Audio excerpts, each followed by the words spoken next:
There we go, but I am not going to have Gemini take notes. Oh, no, no, no, no. Cancel that. Keep recording. Okay, there we go. Sorry about that.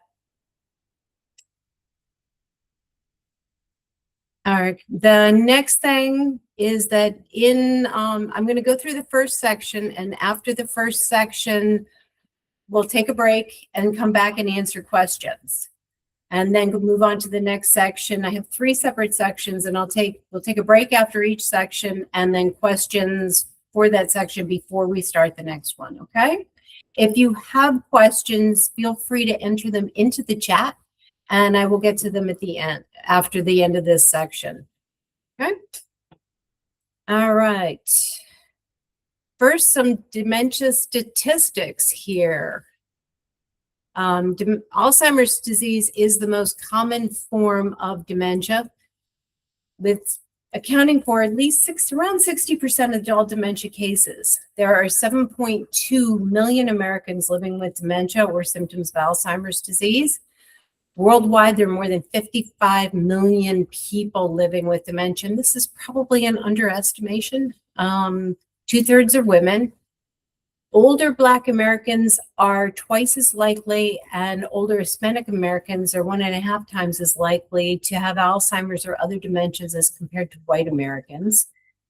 By age 85, right now, 1/3 of all people are living with signs of dementia. It's the 6th leading cause of death in the United States. Our national cost for this is $384 billion at last count.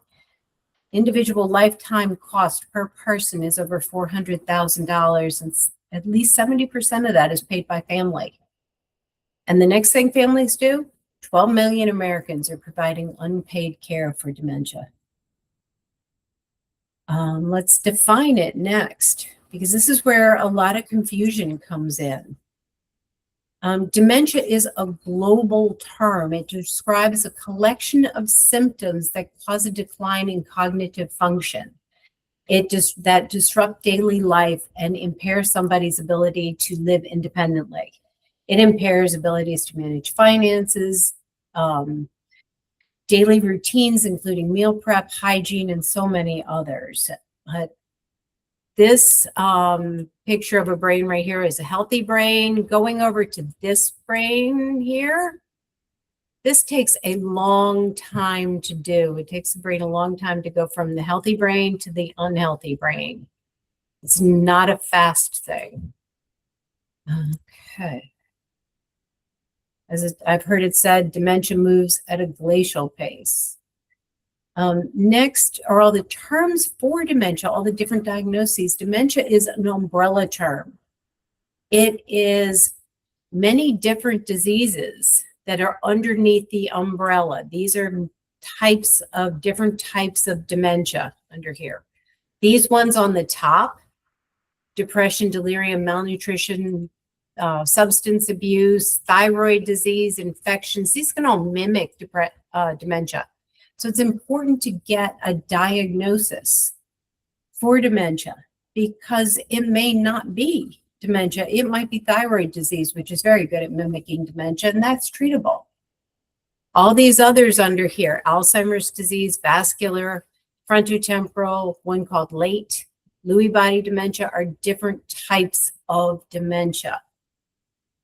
So there's another list of smaller diseases, and this is definitely an incomplete list of chronic traumatic encephalopathy. That's CTE. That's been in the news a lot lately with football players suffering from it. Normal pressure hydrocephalus, Huntington's disease, posterior cortical atrophy, alcohol-induced dementia, and the list goes on and on for that one.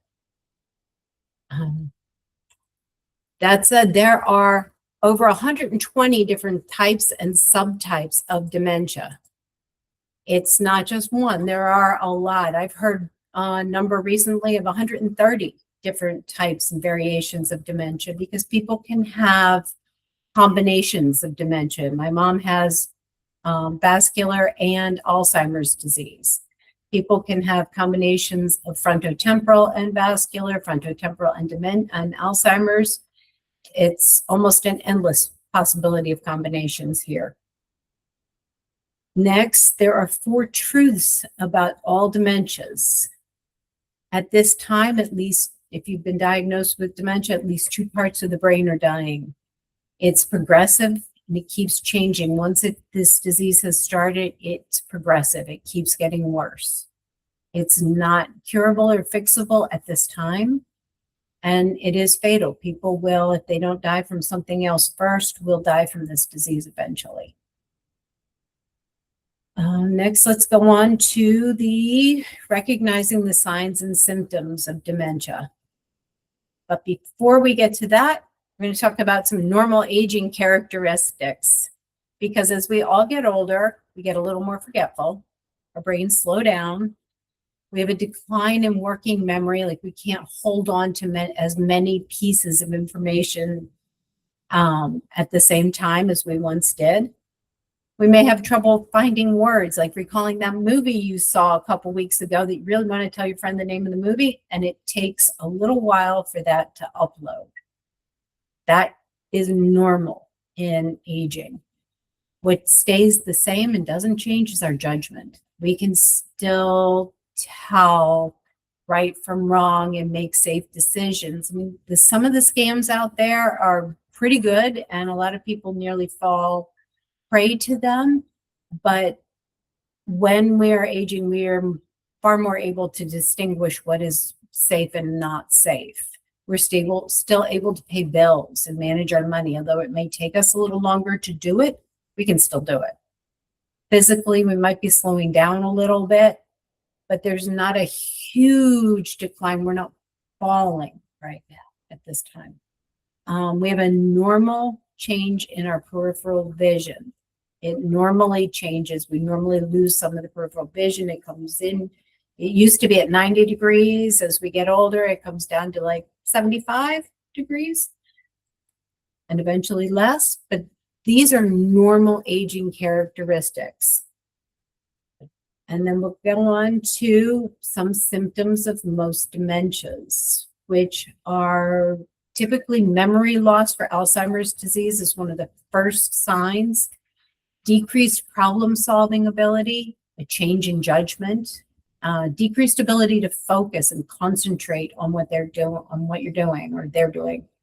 A decrease in language skills, and difficulty with word recall, like unable to remember. I need that thing that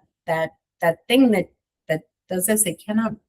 People who are struggling with word finding abilities can't recall the word for pen and things like that. That's just an example. There can be a change in behavior. They lose inhibition, so that they will do and say things in public that they never would have done before. Change in personality, and getting angry quickly, flying off the handle for something small. Decline in self-care. You'll notice that sometimes people forget to shower. They don't remember that they haven't showered since last week. They may wear the same clothes for 3 or 4 days in a row. Those kinds of things. You may also notice a decline in coordination, tripping, falling, things like that. And sometimes it's hallucinations. And some of those are very vivid for people. Next, here's something that I'm going to be, whoops, I went too far. Sorry. Back one more.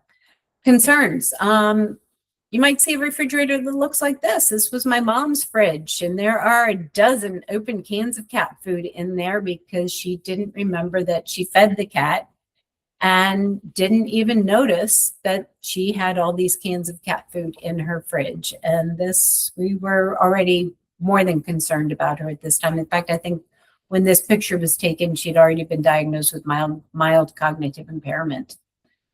Some other signs that people might be struggling are piles of unopened mail, Post-it notes everywhere because they are struggling to remember and recall what it is they are supposed to do or where they're supposed to go. They may forget to do the laundry. They may forget to do things like put soap in the laundry. They may wander or get lost while driving.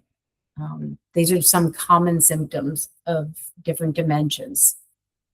But now let's go on to other causes of dementia types.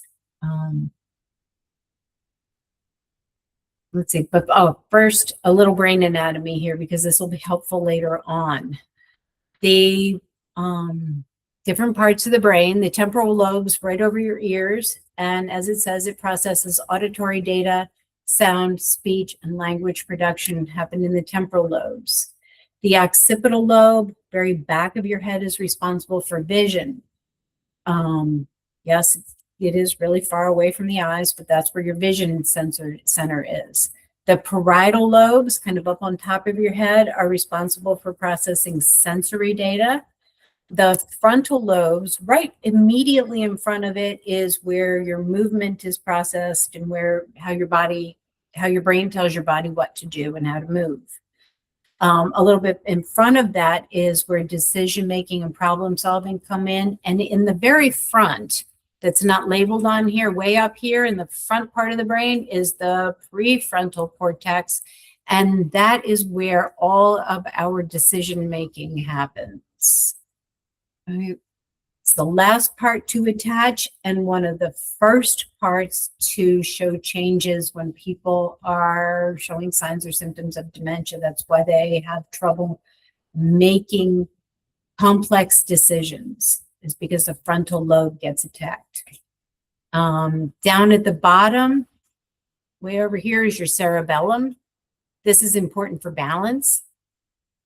And then in the very center of your brain is our primitive brain, or our limbic system. And the two parts on this I want you to notice are the amygdala. It is the fight or flight center. It's responsible for pleasure seeking and threat perceiving. And the hippocampus, this nice big structure in here. And this is where all our short-term memories are formed, are saved and preserved before they get transferred over into long-term memories. With Alzheimer's disease in particular, the hippocampus is the first place where the beta amyloid starts to accumulate. And that's why they lose memory, short-term memories first. Okay, so going back to that umbrella, these are the most common types of dementia. Each one is different. They have different pathologies. Alzheimer's disease, vascular dementia, Lewy body dementia, frontotemporal dementia, and a brand new one that was discovered recently in 2019 is late. It's a limbic predominant age-related TDP-43 encephalopathy, and I'm really glad they call it late because that is a mouthful. And now we'll go on to each one of these, but before we get to them, we'll do the precursor to dementia, which is mild cognitive impairment. Mild cognitive impairment is when you really start noticing changes in someone's memory or thinking, a decrease in their ability to do tasks, everyday tasks. They can still do them, but not to the extent that they could before. They're needing some help with things. Definitely judgment becomes decreased. They have decreased inability to problem solve. These symptoms make life and living independently more challenging. Not that they can't do it with the proper support, but it is more challenging. The important thing to note on here is that just because you have mild cognitive impairment, it does not always progress to dementia. Right? Only about 10 to 15% of people with mild cognitive impairment progress to a dementia every year. And over somebody's lifetime, that's about 30% of people who were diagnosed with mild cognitive impairment progress to a full-blown dementia. And there are two types of mild cognitive impairment. In general, there's the amnestic type, which is characterized by loss of short-term memory, as it says, amnesia. Think amnesia, short-term memory loss. This is the type that if it does progress, is most likely to progress to Alzheimer's disease. There's a non-amnestic type, which is difficulty with attention, behavioral changes, lack of impulse control. This type of dementia is mild cognitive impairment is more likely to progress to other forms of dementia, such as frontotemporal or Lewy body. Okay, and now let's dive into Alzheimer's disease. This is, again, the most common form of dementia, accounts for at least 60% of all dementia cases. It's usually diagnosed in people over the age of 65. There is a young onset version that is most often genetically linked for people who have the young onset version, and that is people who are younger than 65, but occasionally it happens in people very young in their, I've heard of cases of people in their very late 20s and early 30s being diagnosed with Alzheimer's disease. There is a genetic component to it. However, only 25% of people with the genetic component want to develop Alzheimer's disease. And so 25% of the population has this APOE gene, but only 20, just because you have it, even if you have the APOE4 gene, the strongest predictor for Alzheimer's disease, does not mean you're going to get it. Only 32, maybe 6, if you have 2 copies of it, I've seen the statistic of 30 to 60% of people with 2 copies, one from mom, one from dad, of the APO4 E4 allele, who want to develop Alzheimer's disease. So there are a lot of lifestyle factors that come into play with this. It's not, your genetics do not doom you. Beta amyloid, Alzheimer's disease is caused by beta amyloid and tau formations in the brain. Beta amyloid plaques form between the brain cells. Tau tangles form within the brain cells, and they disrupt the the communication between the brain cells, and that causes cell death. The first place that they tend to attack is the hippocampus, which is why people have short-term memory loss first. There are 10 early warning signs for Alzheimer's disease. Frequent memory loss for newer recent information. Difficulty doing familiar but difficult tasks. Problems with word finding, increasing problems with word finding. Getting confused about time or place, getting confused going to familiar places, getting lost coming home from somewhere like a grocery store that you've been to countless numbers of times. Misplacing things or putting things in odd places, changes in mood, changes in behavior, loss of initiation or withdrawal from normal activities, usually because people can't follow the conversation any longer, so they start withdrawing from their activities in their social life. Next dementia we'll talk about is vascular dementia.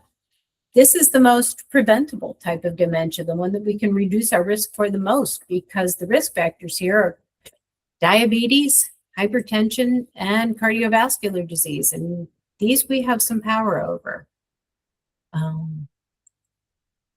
But it is characterized and caused by a chronic damage to the blood vessels that supply the brain. And people who've had multiple TIAs, little strokes, that damages the blood supply to the brain and causes the brain to malfunction and causes cell death. The symptoms to this are often, it's very similar to Alzheimer's disease, and sometimes not. Sometimes it's more behavioral mood changes. It can be a little tricky to diagnose vascular disease. Lewy body. Did I miss? Nope, Lewy body. Lewy body is caused by yet another protein. This is caused by the alpha-synuclein protein. Lewy body dementia is related to Parkinson's disease. They're both caused by the same protein. It just depends where in the brain this protein, excess protein, tends to accumulate. Lewy body dementia is characterized by visual hallucinations, typically people, animals, children, insects, and sensory hallucinations, which frequently sounds. They'll hear sounds that are not there, children playing, dogs barking, things like that. They can have very vivid dreams, very vivid dreams in REM sleep where they act out their dreams. They can have delusional thinking. You typically, or not typically, sometimes no typicals in dementia. Know that the person living with them is their wife or spouse or husband, but it looks like them, but that's not them. To the person living with Lewy body dementia, that's a foreign person. Late in the disease, they can have symptoms that mimic Parkinson's once the disease starts spreading to the area that causes Parkinson's disease, which is this is substantia nigra for Parkinson's disease. Memory loss with Lewy body typically occurs later in the disease process. It doesn't happen right away for them. They can have abrupt changes in behavior or mood, and good days and bad days, especially early in the disease. There can be days where it does not appear to have any issues at all, and then days where they're not recognizing their spouse. It is very variable, as is frontotemporal dementia. Frontotemporal dementia is linked to yet another protein. This is the TDP-43 protein, and it builds up in the brain, typically in the frontal lobes and the temporal lobes, hence its name. If it builds up in the frontal lobes, people have issues with behavior and impulse control. They may do things in public, out anywhere that they never would have done before because their frontal lobe is no longer able to inhibit behaviors or control their emotions. If it attacks in the temporal lobes first, this is where people will have different forms of aphasia. They can have a primary progressive aphasia, which can be fluent or non-fluent. Sometimes they cannot speak. The temporal lobe just cannot get the words from the brain to the mouth. The connection is just gone. Or the person could be fluent. They can speak clearly. They can speak a lot of words, but it just doesn't make any sense. And that brings us to our last form of dementia that I'll be talking about tonight, which is late, which is limbic predominant age-related TDP-43 encephalopathy. And this one is the newly found dementia. And it's interesting, they found this on an autopsy study of 6,000 people who donated their brains. And some of these people, they had changes, like brain changes. They thought they had dementia. Most of them were diagnosed with Alzheimer's disease. But when they did the autopsy, they didn't have Alzheimer's disease. They were found to have this protein that is also associated with frontotemporal dementia, but they found it in the hippocampus and the amygdala. So these people were showing signs that were very similar to Alzheimer's disease, but they don't have Alzheimer's disease. They also had language difficulties. They were wayfinding, wandering, but it's due to an entirely different pathology than Alzheimer's. So that brings me up to some of the language changes that people experience with dementia, which is really fascinating. That dementia typically will attack the left temporal lobe over the right temporal lobe. So there's Teepa Snow has a video out that is just cemented this in for me, that there's language on the left and rhythms on the right.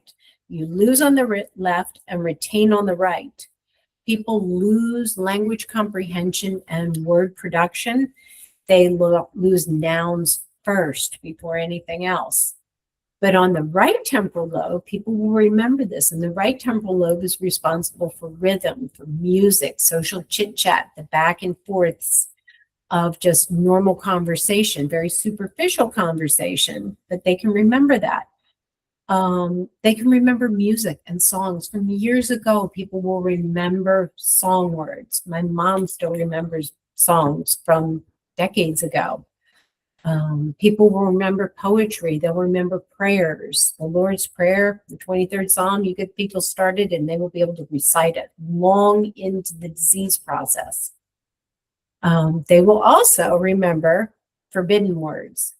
Things that are also stored on the right side of the brain are your forbidden words, things like also sex talk, racial slurs are also stored on the right. And people will, when they lose the language on the left, draw from the right side of the brain. So you have people who never, ever would have sworn in public, all of a sudden are swearing because those are the words they have. If they get stressed or upset, they will blurt out racial slurs when they never, ever would have done that in the past. That can be terribly upsetting for family members and people because their loved one, it's very out of character for them. But what we can use is the music and the poetry, and that can bring people a lot of happiness there. So then next, and one more change here is visual changes. What happens with dementia and visual changes? Normally, we'd lose some peripheral vision, but we can still see fairly far out to the sides here. With dementia, early in the disease, you get tunnel vision. It's like wearing a scuba mask. People can't see what's on the sides. They miss a lot of cues around them because their eyes can't take in all of the data that's around them. It's just what's in front. So early in the disease process, this is what they can see. By mid-stage of the disease, it's down to looking through binoculars. People can either attend to what's in front of them or what's down here, but they can't do both. They're only in one place or the other, which is why sometimes people will forget to eat if you put food in front of them unless they are looking directly down at their food.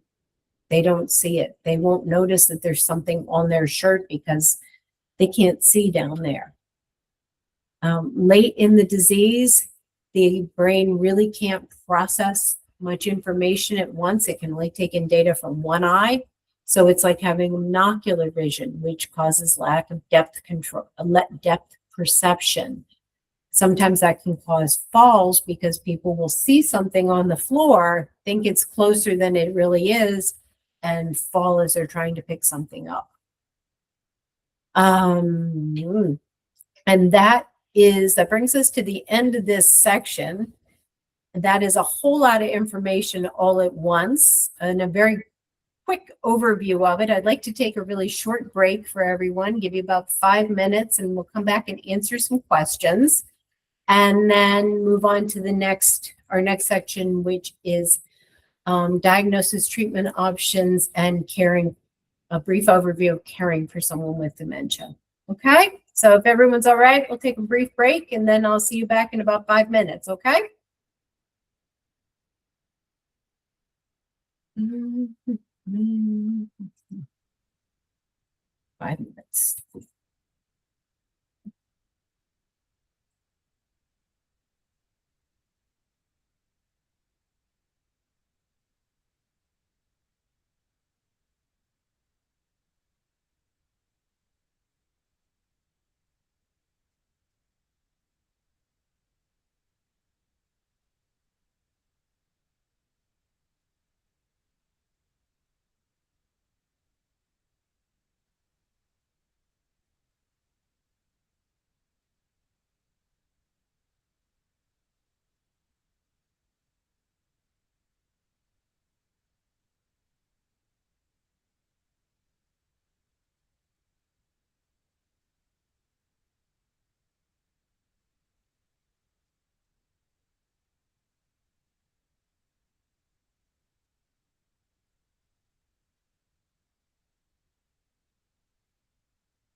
Okay. Okay, let's see.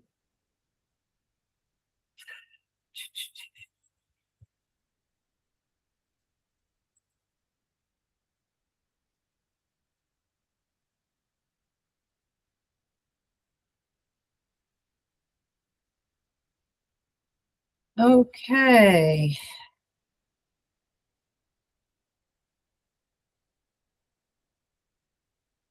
Let's see.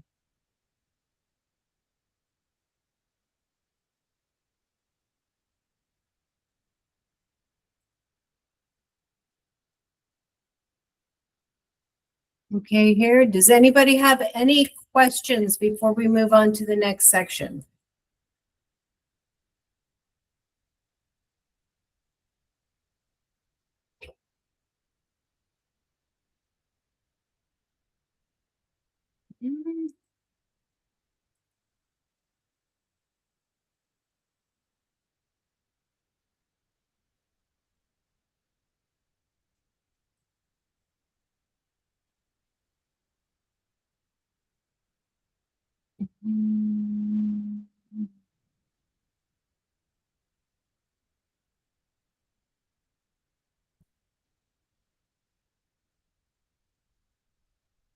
Okay. Well, I'm not hearing any questions. I'm assuming everybody is back. If you do have a question, please feel free to put it into the chat and I will get to it.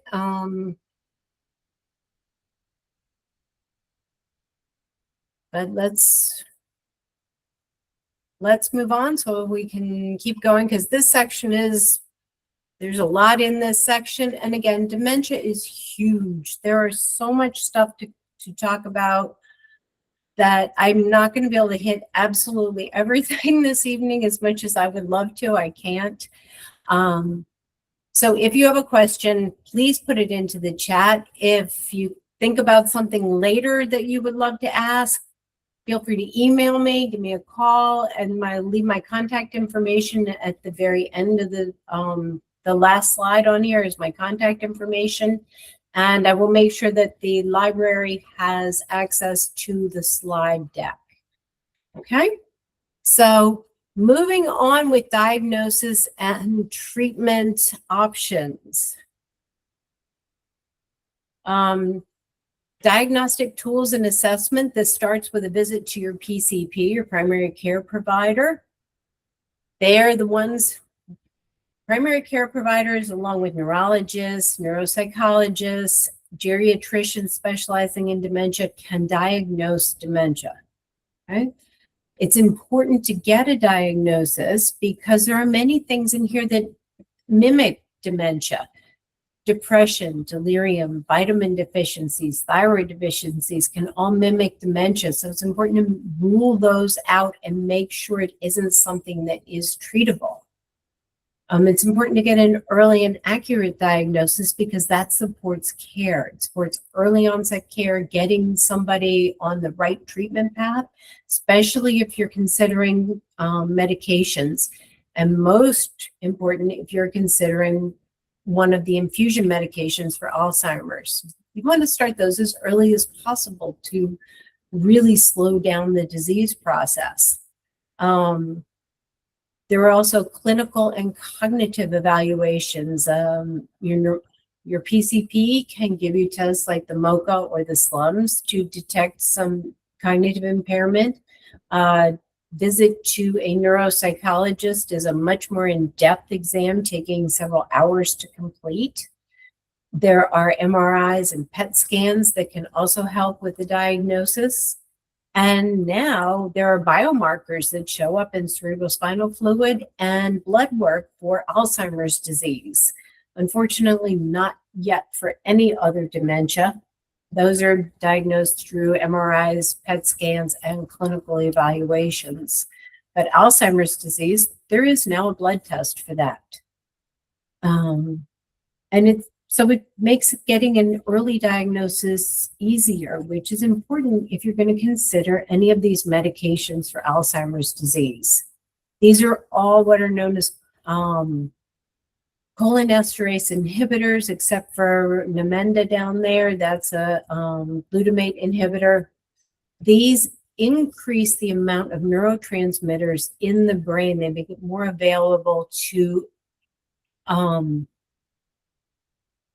help with neurotransmitter, it helps, God help me, neurotransmitter availability to help nerve conduction. So they help people's brains function a little better. The next new ones on the scene are the infusion medications, and these are for early Alzheimer's disease and mild cognitive impairment. They come with a lot of side effects. Not everybody is a candidate for them, so it's really important to talk to your doctor about this if it is something that, if you have a loved one who is newly diagnosed with Alzheimer's disease, if this is something they want to consider. You really have to talk to your doctor early about this. But that said, dementia does move at a glacial pace. It's generally very slow. So you do have some time. It's not like you have an infection and you need to treat it today. Okay, now we'll move on to living with dementia and support for caregivers, community healthcare resources, and promoting quality of life. So when someone is living with brain change, it does take a village to support that person and their care partner. It is a multidisciplinary care approach, meaning it's a collaboration among neurologists, social workers, therapists, occupational therapists, physical therapists. All of these people can enhance the quality of life and make the caregiving process easier. Care partner education is important so that you can help your person live their best life with their particular form of dementia, because the forms are so different and the behaviors that are associated with them are very different. This is essential to reduce care partner burden and improve the sustainability of care. So we want to support our caregivers as our care partners as much as possible, because care partners face a whole host of challenges, from emotional burdens and physical burdens, financial burdens. It can be exhausting. Many care partners are in that sandwich generation. You've got kids, you've got a job, and you've got your adult parent, and you're trying to manage and care for all of these at once. And it makes for a very stressful situation. So it's important to find support, either an online support group, there's several on Facebook, counseling, education, there's all kinds of online education about dementia. They can all help with improving skills for coping with dementia and improving and helping to manage stress. The benefits of support and getting as much support as possible is it can help reduce care partner burnout. Because if care partners aren't strong in taking care of themselves, they can get sick themselves. And if a care partner ends up in the hospital, everybody's scrambling to take care of the person with dementia. So it's best to head that off at the pass. Other support services include elder care attorneys, care managers, and social workers. I can't talk about these two groups of people enough. They can help you set up financial and medical powers of attorney, hopefully a guardianship if it's necessary. If someone doesn't have someone available to take care of them, you can get a court-appointed guardian. It's important to have a will. Your physician can help walk you through some advanced directives like a POLST versus a DNR. A POLST stands for a Pennsylvania Order for Life-Sustaining Treatment, and it is different from a DNR order. That is something that your physician can help walk you through what those two mean. But getting back to elder care attorneys and the need for financial and medical powers of attorney. It's recommended to start this process early in the disease process. Everybody should start it even before there's a disease process so that your family knows what it is you want, that you can make your wishes, and that the person who's living with brain change can make their wishes known, and everybody in the family is on the same page.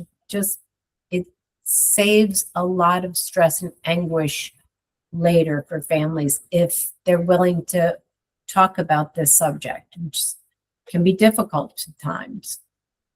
But getting it out in the open can help promote quality of life for your person.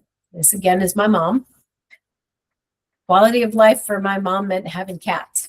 Not necessarily the dog. The dog's a guest, but the cat and having cats in her life made her life wonderful. Promoting person-centered care, because every person living with dementia is unique. It's unique for your situation and unique for everybody. Having your person being engaged in activities that make them happy promotes mental well-being, and social connections are also valuable for people with dementia. It brings their life meaning.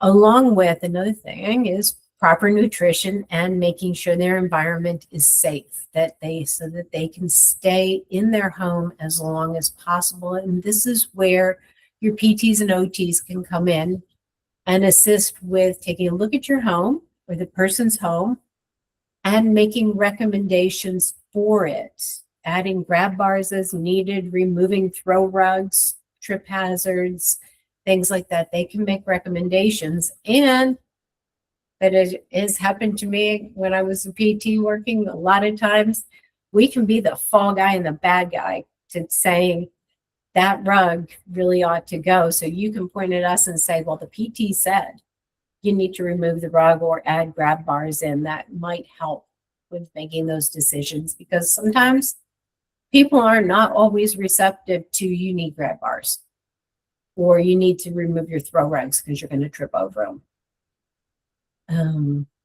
That said, again, let's go on to know your person. Know what makes them happy, know what brings them joy, because people who are living with brain change, mild cognitive impairment, or dementia, they need and want to feel useful. They want to feel productive and like they're still contributing to society. So know what brings your person joy, what abilities are retained.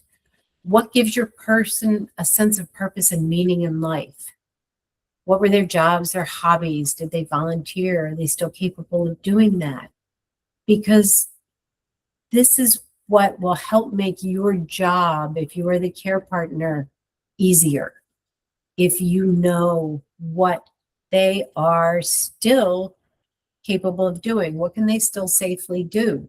They don't want all their jobs taken away from them. This is, again, my mother, sweeping up after we potted plants. She was willing to accept my help to pot the plants because that involved a heavy bag of dirt and some heavy pots. But I got shooed away from the sweeping. She was not about to let me do the sweeping, even though I tried. So letting people do what they can do helps preserve their dignity. And it is our job as care partners sometimes to let go of being perfect and let them do things that they are still capable of doing, even though it may need tweaked a little bit outside of when they can't see it. You may have to do that. And learning not to take control over everything, because this is somewhere where I made a lot of mistakes when my mom was initially diagnosed, is I just thought, I'm just going to take control of everything. That caused us to butt heads a lot. I had to learn to let go of taking control of things so that I left her with a sense of dignity, that she was still capable of doing things. And the next thing is, with their retained abilities, you still have to evaluate what's annoying, risky, or dangerous. We have to keep an eye on things because we are the ones with working and functioning brains. The person who is experiencing brain change their brain isn't functioning anymore. It's not making good decisions all the time. So we have to decide, is what they're doing risky, annoying, or downright dangerous? So if it's just annoying, we can try substituting something else for the activity that is annoying, or try our best just to ignore it because it really isn't hurting anything or doing anything wrong. If it's risky, we need to find a way to substitute something in for that behavior.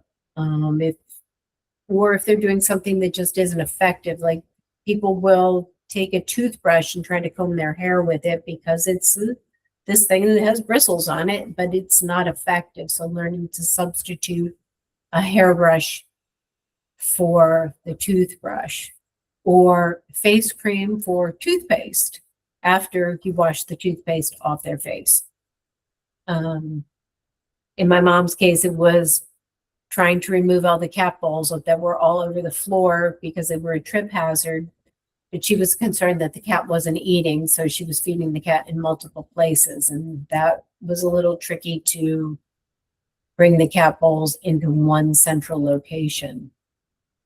Sometimes it can be food in the refrigerator that you don't know how long it's been in there. It can be risky or dangerous.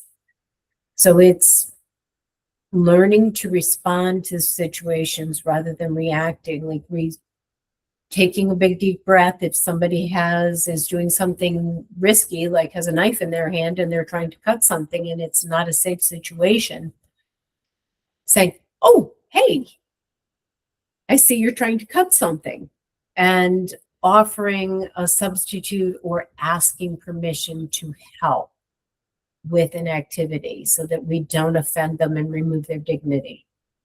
That's another thing. Oops, too far. Asking permission with people. Before we assist them with something, we need to learn to ask permission, because it can be very distressing when people think you are trying to take over everything for them. They don't want help for many things, even though they need it. So we have to learn, especially if we need to enter their personal space, asking permission first so they don't get offended. Most people don't want you touching them. If you think about this, they've got something on their face and you may think you're helping them, but if you're coming at somebody and trying to wipe something off someone's face without asking or showing them what it is, they're most likely going to get upset with you, and they may just haul up and whack your hand out of their face doing that. Same thing when it comes to trying to get them to change their clothes. Offering them a choice, telling them they've got a little something on their shirt and saying, "Come with me, let's take a look at a different shirt. Let's try this one on today."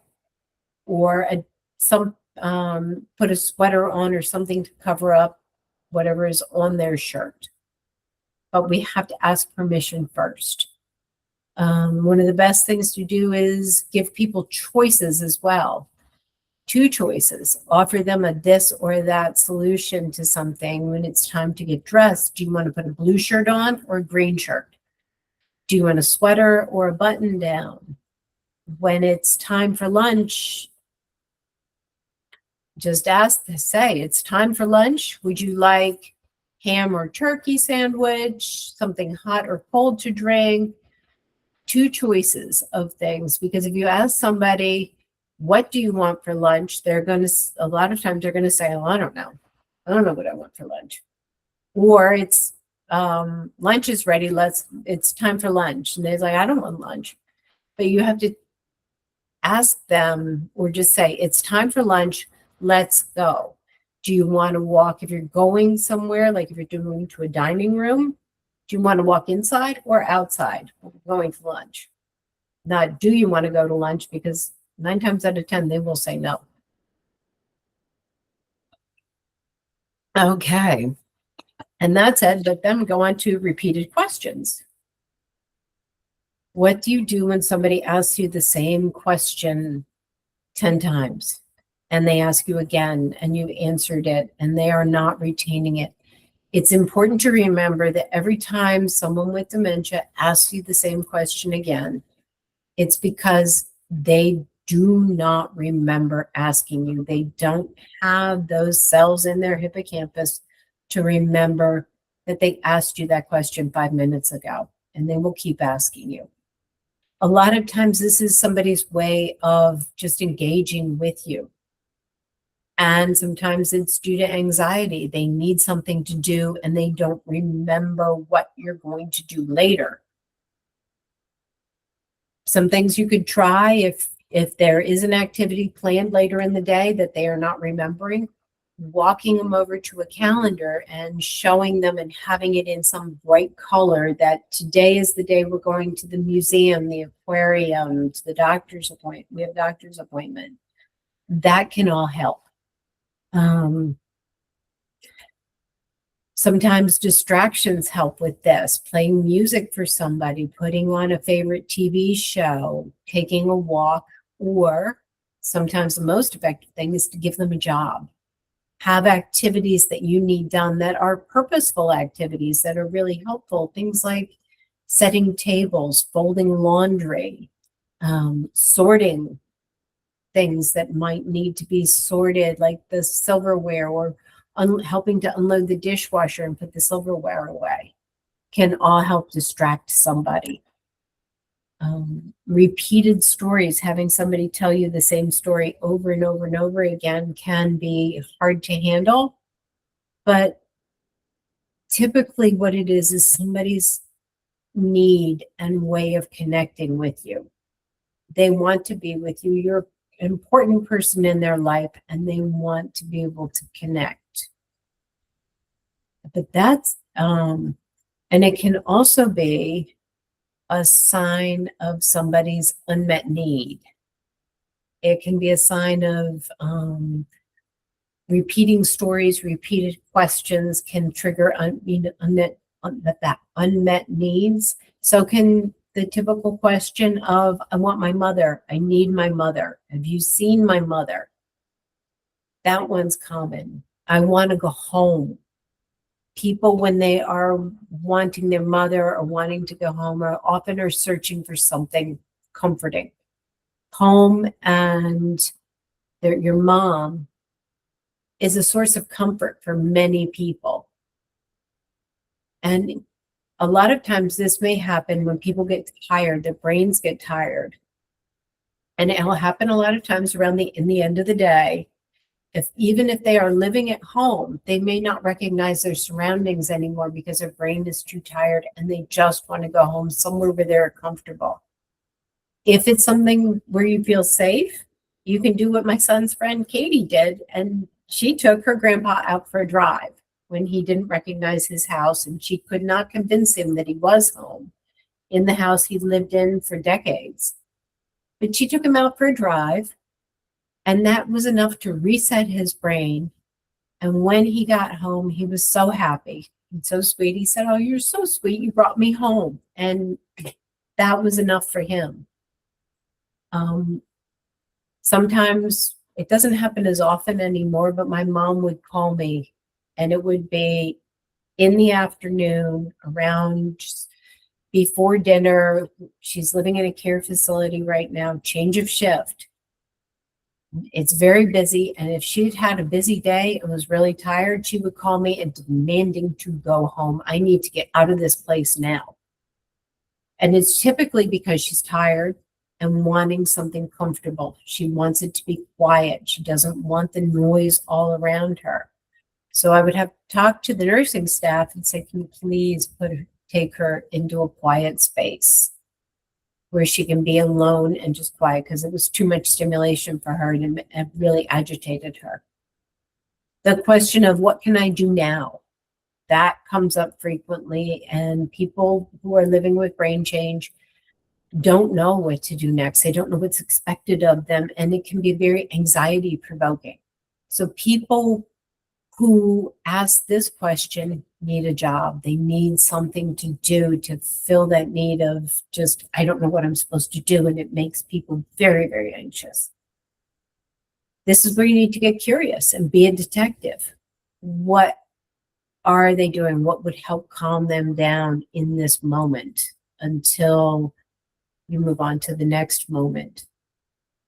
But which brings me to this slide of what do you do when you make someone with dementia mad or they are already angry?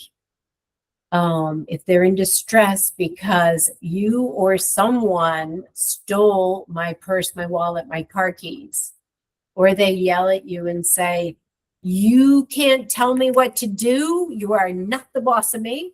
Or I didn't ask, don't want your help. What are you doing? Why are you doing this to me? This can be really hard, especially if you did nothing wrong and you really were just trying to help and they're not accepting your help.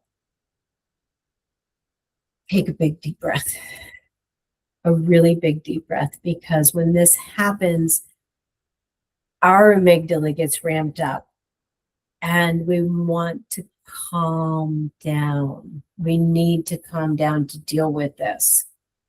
The best thing we can do in this situation is to acknowledge their anger and validate it and say, even if you did nothing wrong, say, I'm sorry. I'm sorry I made you angry. I'm sorry that you can't find your purse. I'm sorry, I was just trying to help. Can go a long way with this. This took me a little while to learn, a couple of times. The first time when my mom forgot to pay bills or wasn't paying bills, and I noticed that there was a shut-off notice from the light company because she'd forgotten to pay the power bill. So JCP&L had sent her a shut-off notice, and I was trying to help, so I brought this to her attention, and oh my goodness, was she mad at me for trying to help her with her bills.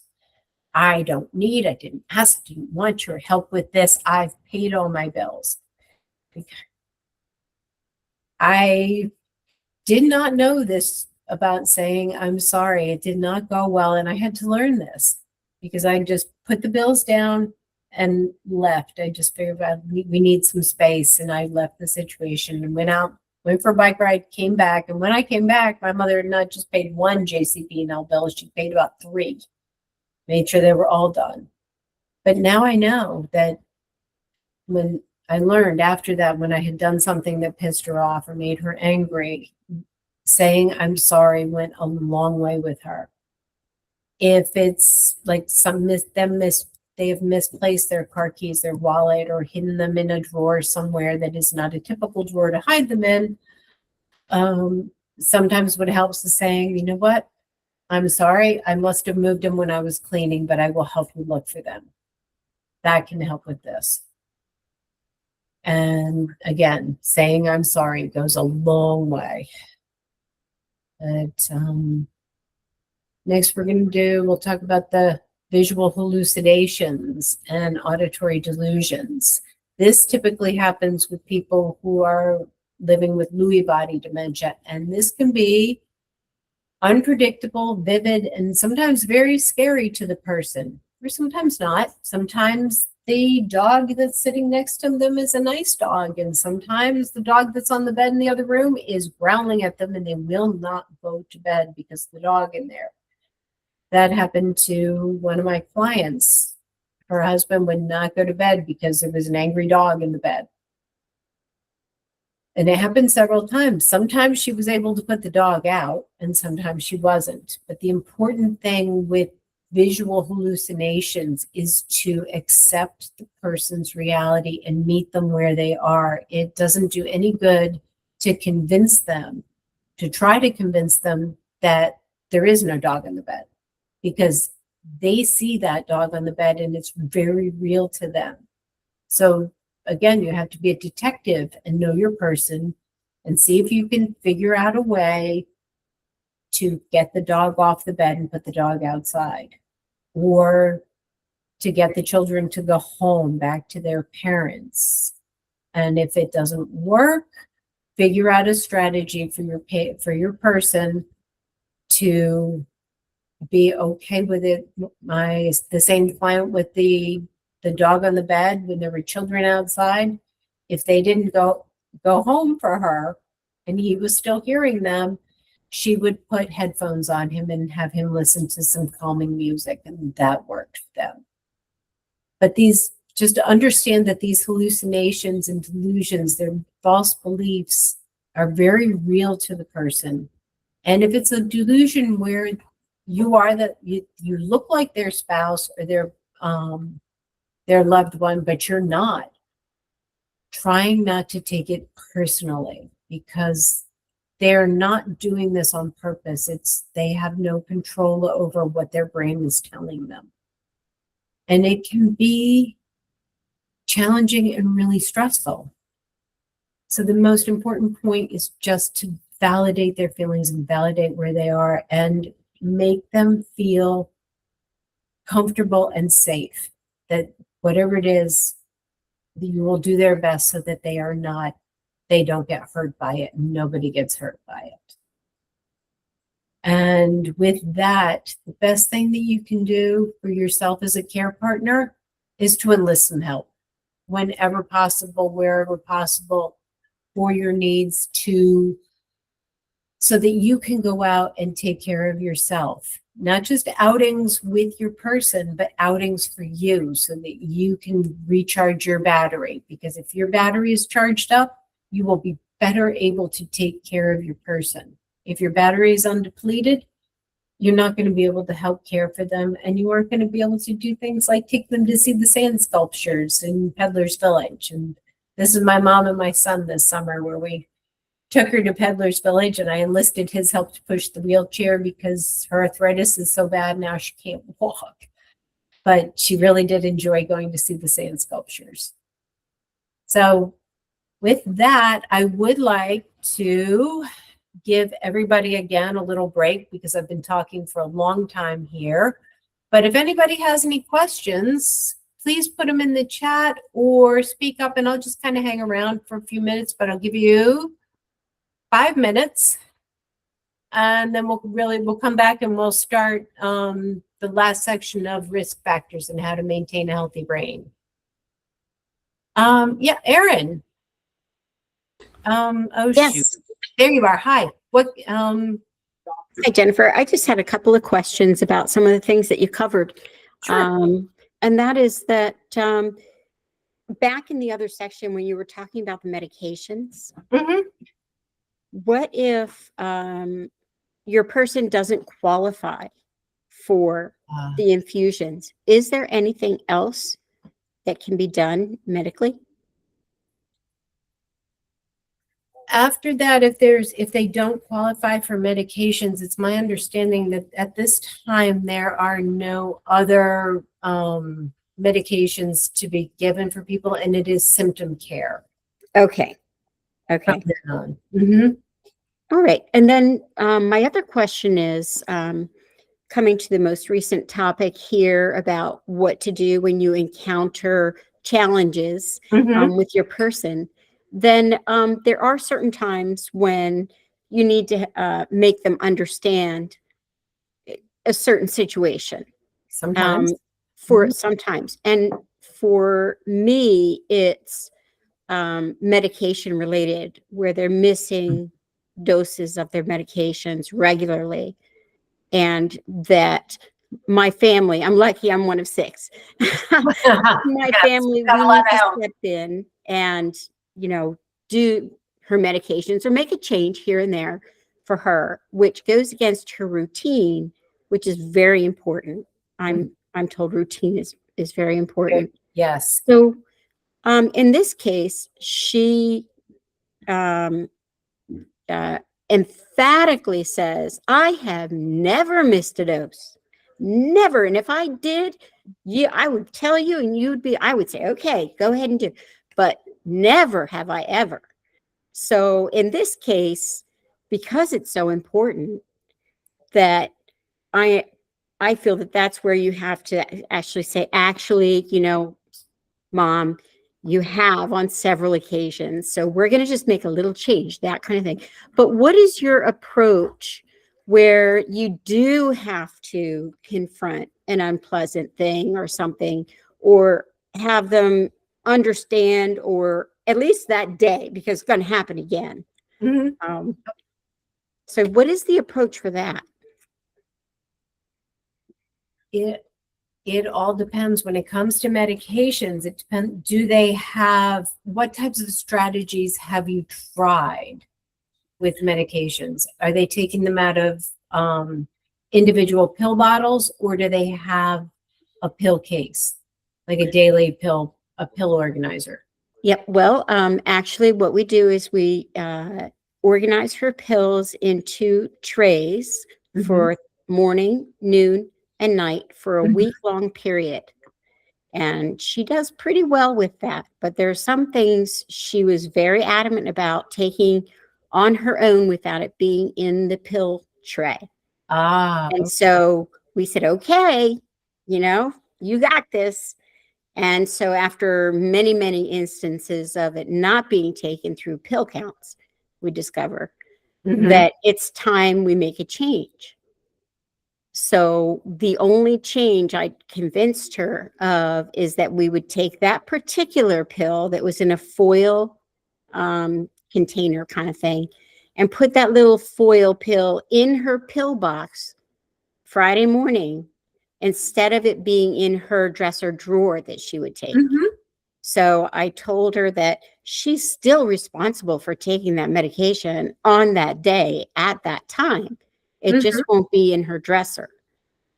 And how did that work for you?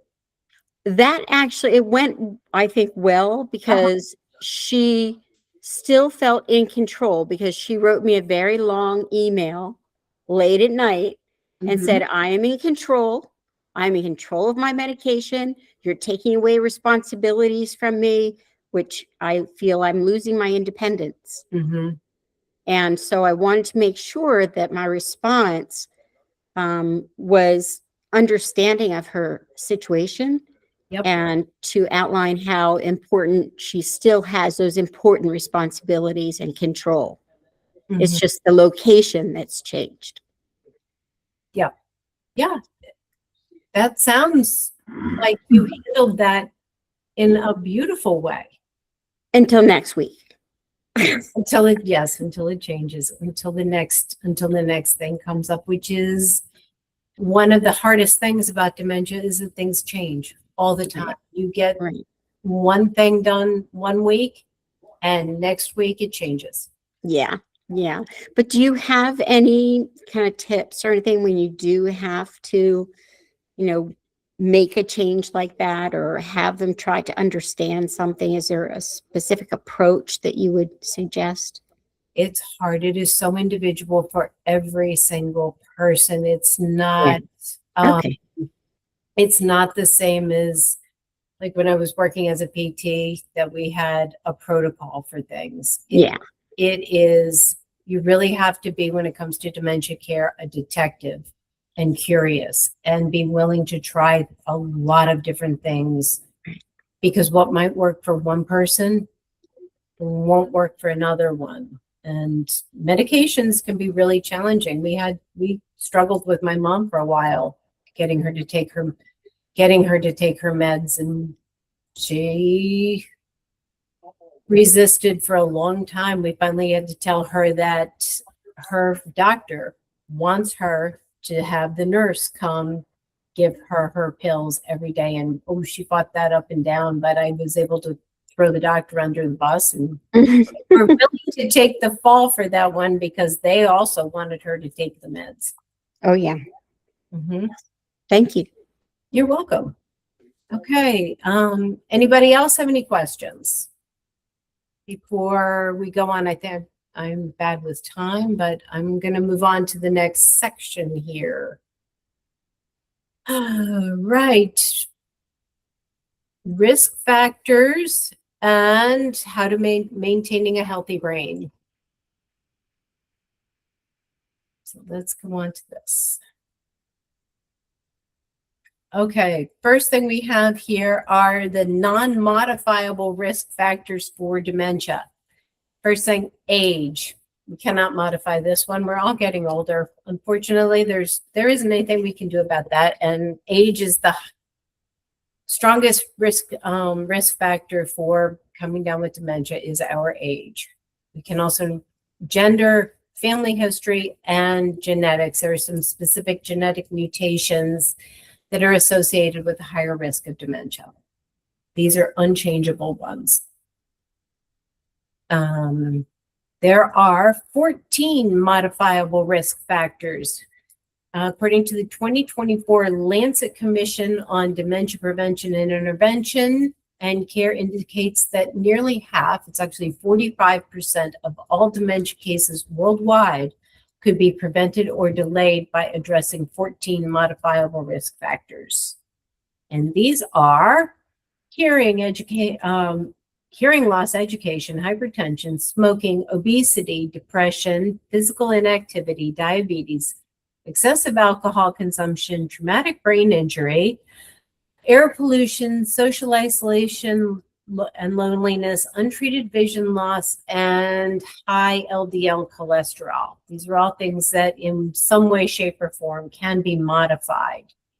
And the ones on here that we're going to talk about are sleep that will help support those modifiable risk factors: sleep, nutrition, physical activity, stress management, social connections, and mental engagement.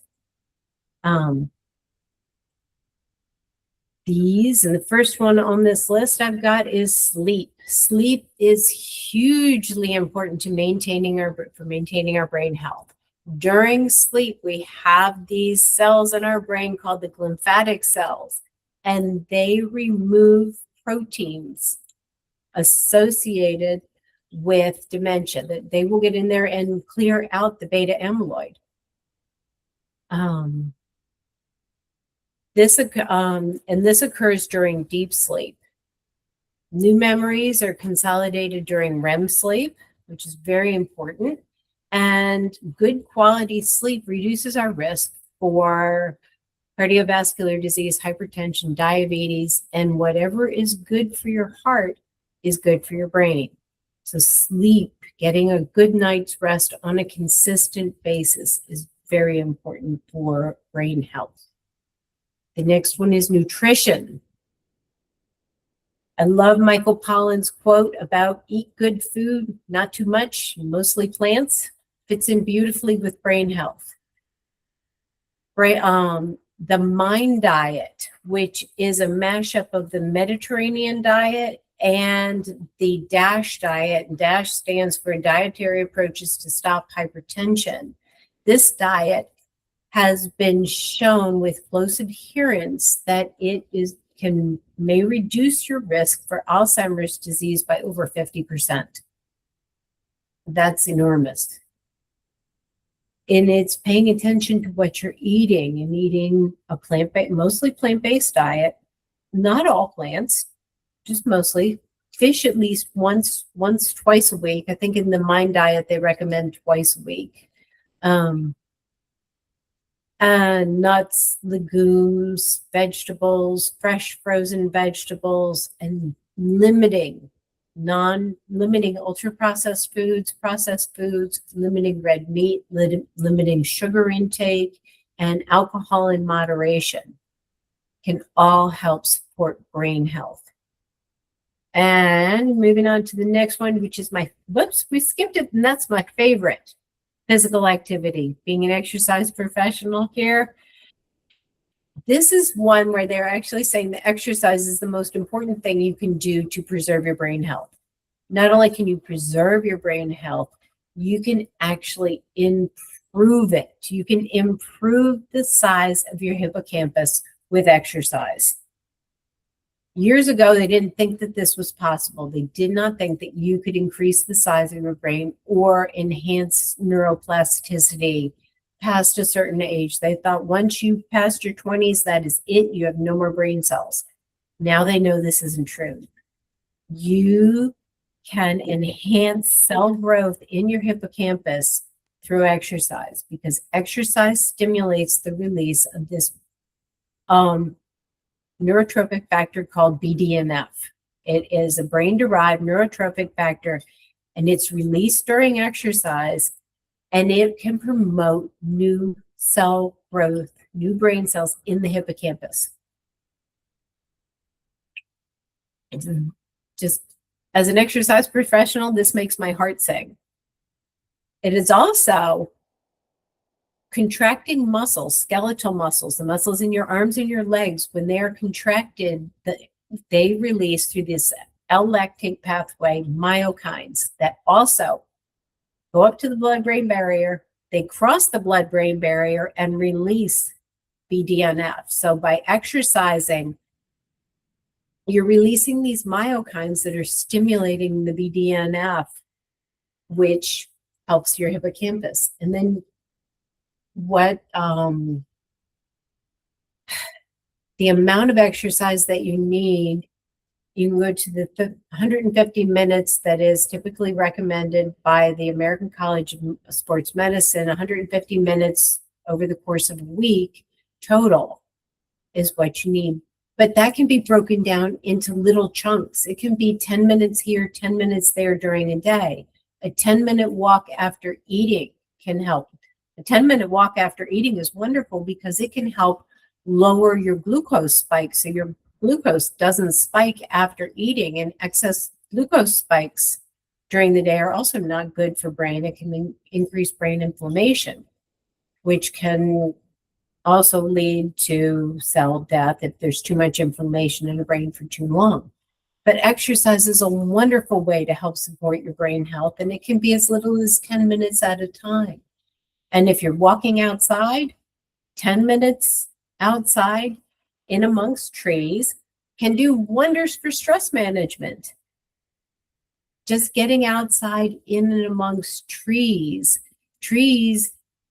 release these chemicals called phytoncides, which have been shown to reduce cortisol levels in people. Again, it is true. There are studies on this. They were done, and oh my gosh, I can't recall it. It will upload eventually. I believe it was out of the University of Chicago or Stanford.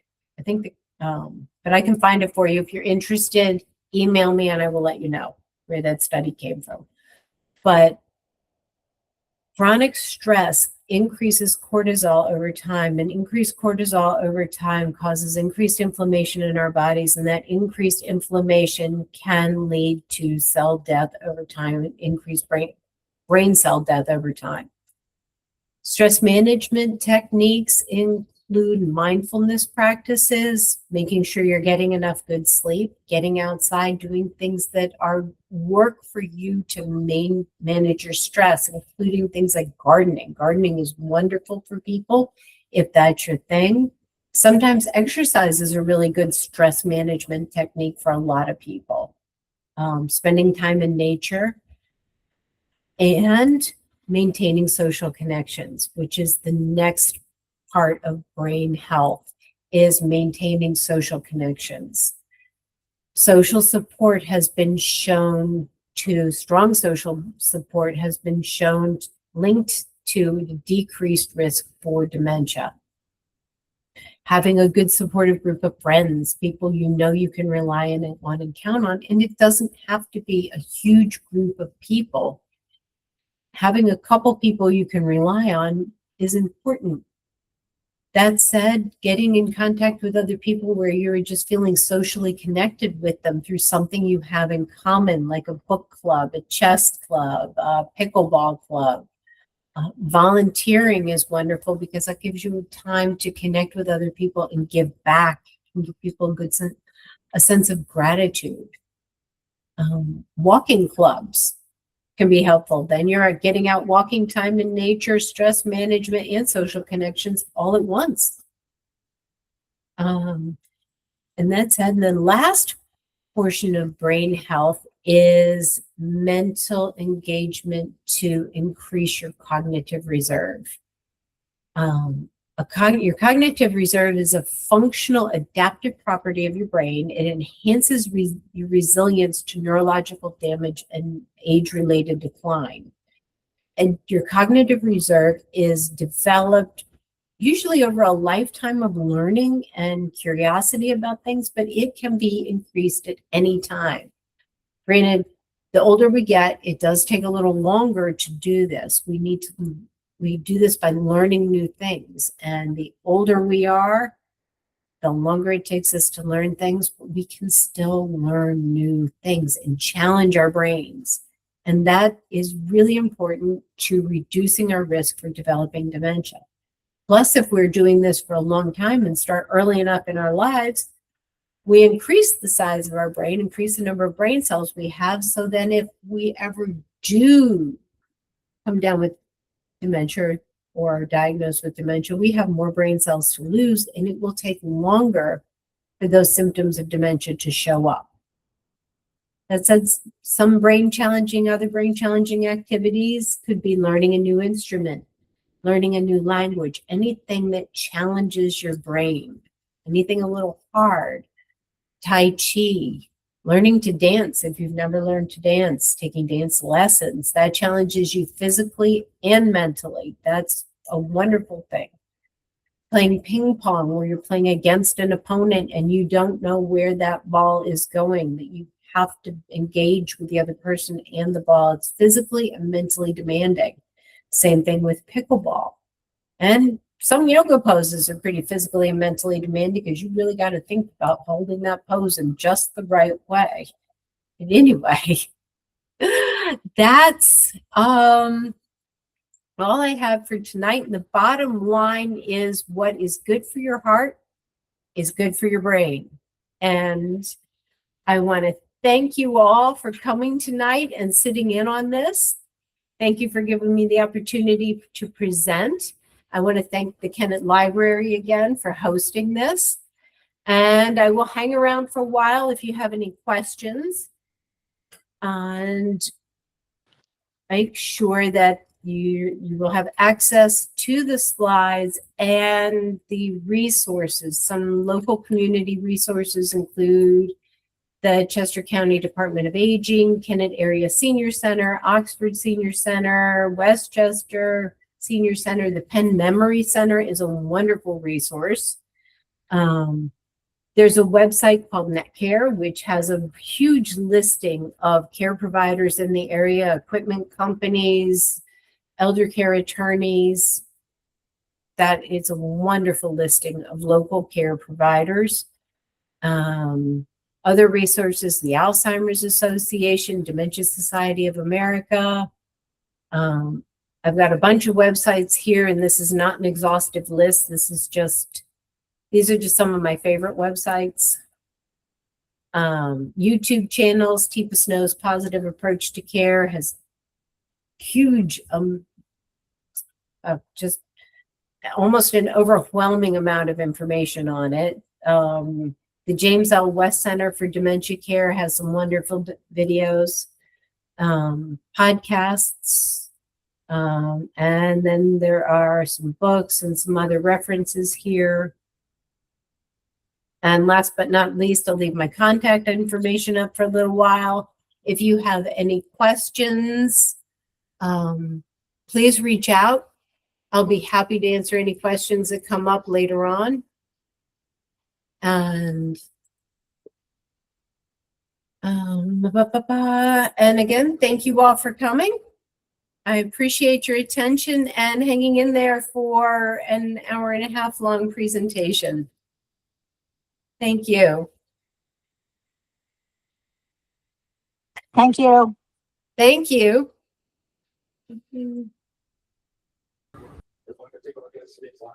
Jennifer, this is Erin. Hi. Hi, Erin.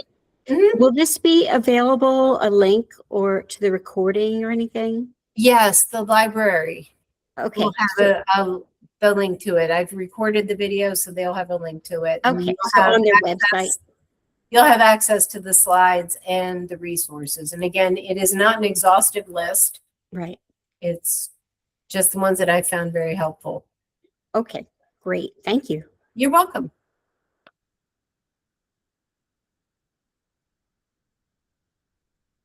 Mm. Oh, wait, where is that?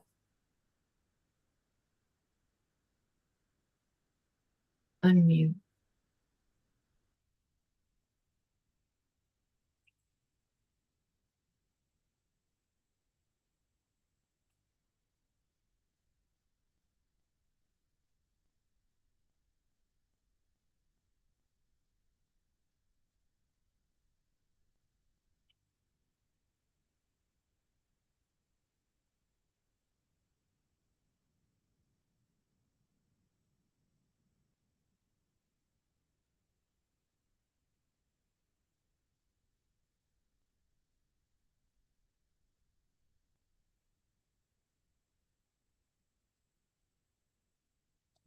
Oh, what the heck?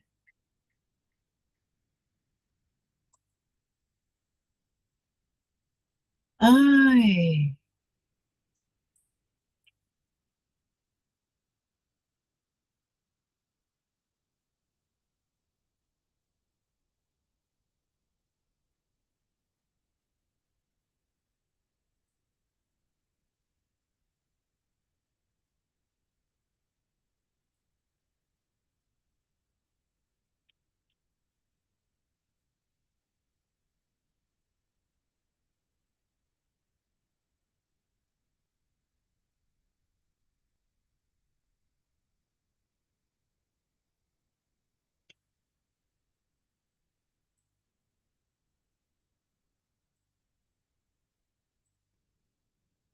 Hmm.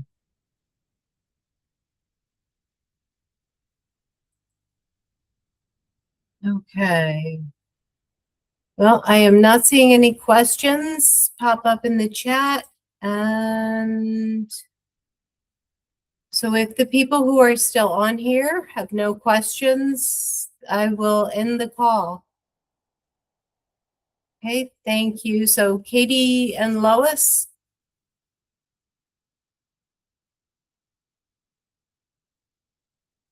I have a few.